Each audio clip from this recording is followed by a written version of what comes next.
Bacaan dari Injil Suci menurut Lukas. Ketika orang banyak mengerumuninya, berkatalah Yesus, "Angkatan ini adalah angkatan yang jahat. Mereka menghendaki suatu tanda, tetapi kepada mereka tidak akan diberikan tanda selain tanda Nabi Yunus. Sebab seperti Yunus menjadi tanda untuk orang-orang Niniwe, demikian pula lah Anak Manusia akan menjadi tanda untuk angkatan ini. Pada waktu penghakiman, Ratu dari Selatan itu akan bangkit bersama orang dari angkatan ini, dan ia akan menghukum mereka. Sebab Ratu ini datang dari ujung bumi untuk mendengarkan hikmat Salomo, dan sesungguhnya yang ada di sini lebih daripada Salomo. Pada waktu penghakiman, orang-orang Niniwe akan bangkit bersama angkatan ini, dan mereka akan menghukumnya. Sebab orang-orang Niniwe itu bertobat waktu mereka mendengarkan pemberitaan Yunus, dan sesungguhnya yang ada di sini lebih daripada Yunus." Demikianlah sabda Tuhan. Terpujilah Kristus.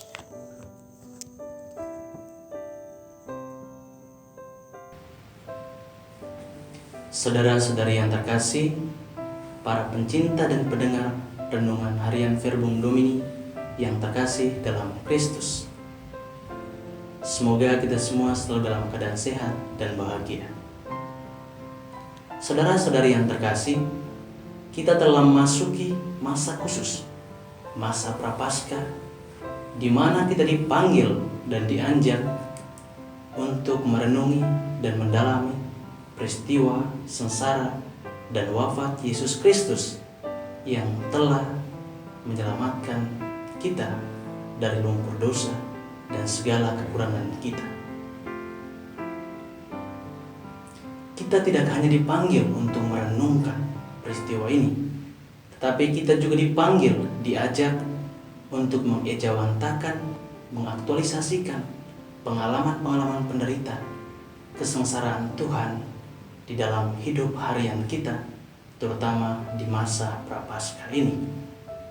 Persis dalam bacaan Injil hari ini, Yesus mengkritik, Yesus mengecam angkatan tertentu yang meminta suatu tanda darinya. Dalam Injil yang baru saja kita dengar, dalam Lukas bab 11 ayat 29, di sana Yesus katakan, "Angkatan ini adalah angkatan yang jahat.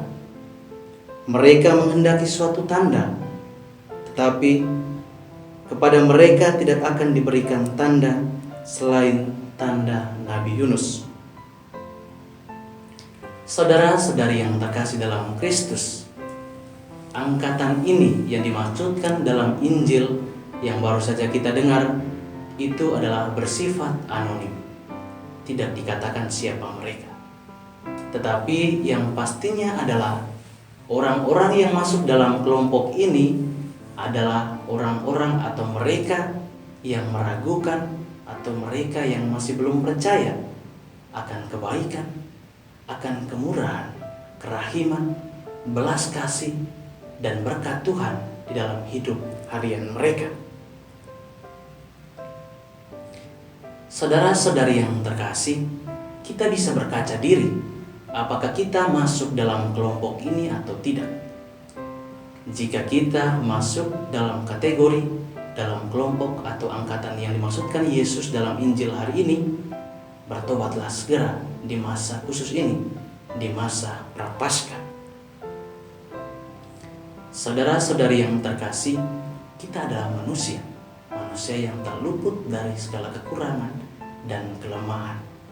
Kita jatuh dalam dosa adalah suatu yang wajar, tetapi adalah suatu keharusan bagi kita untuk kembali ke dalam jalan yang benar, ke dalam jalan Tuhan, sebagaimana Yesus telah tunjukkan kepada kita. Dia menunjukkan suatu jalan kebenaran dengan menderita, lalu wafat, dan bangkit untuk kita, untuk menebus segala dosa kita. Saudara-saudari yang terkasih, lebih lanjut lagi, Yesus menegaskan kepada kita dalam Lukas bab 11 ayat 30. Di sana dikatakan demikian. Sebab seperti Yunus menjadi tanda untuk orang-orang Niniwe, demikian pula lah Anak Manusia akan menjadi tanda untuk angkatan ini. Saudara-saudari yang terkasih, artinya apa? Kita tidak perlu mencari suatu tanda lain selain tanda Yesus sendiri yang dikatakan dalam Injil hari ini adalah Anak Manusia. Itu adalah tanda yang terbesar, tanda mulia bagi hidup kita. Mungkin setiap kita bertanya-tanya, siapakah Anak Manusia itu? Dalam teologi biblis, teologi kitab suci, Anak Manusia itu adalah salah satu gelar Yesus sebagai anak Allah, selain gelar Mesias, Kristus, atau anak Allah sendiri. Anak Manusia adalah gelar Yesus sebagai anak Allah. Tanda ini tidak hanya dalam diri Yesus, tetapi terbias dalam hidup harian kita. Entah kita sadari, entah kita sangkal, tetapi itu adalah sebuah kepastian dalam hidup kita. Misalnya kita bangun pagi, kita masih bisa bernafas, kita bisa sarapan, kita bisa ke sekolah, kita bisa beraktivitas, dan lain sebagainya. Dan kita masing-masing bisa mengisi sesuai dengan pengalaman kita pribadi. Saudara-saudari yang terkasih, kita seringkali mencari tanda lain, tanda yang istimewa, tanda yang besar akan kehadiran Tuhan di dalam hidup kita. Kita seringkali lupa akan peristiwa, pengalaman atau kehadiran Kristus dalam setiap pengalaman-pengalaman yang sederhana yang kita alami, yang kita jumpai setiap hari. Saudara-saudari yang terkasih, entah disadari atau tidak, dosa kita seringkali bertambah ketika kita memiliki kesangsian, memiliki keraguan, skeptisisme akan iman kita, akan Yesus Kristus sebagai juru selamat dalam hidup kita.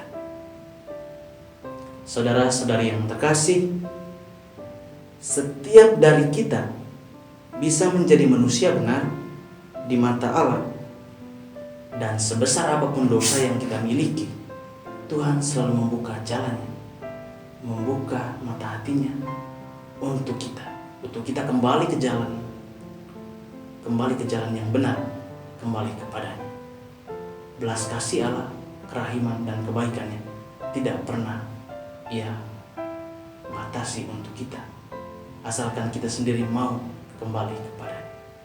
Semoga Tuhan memberkati.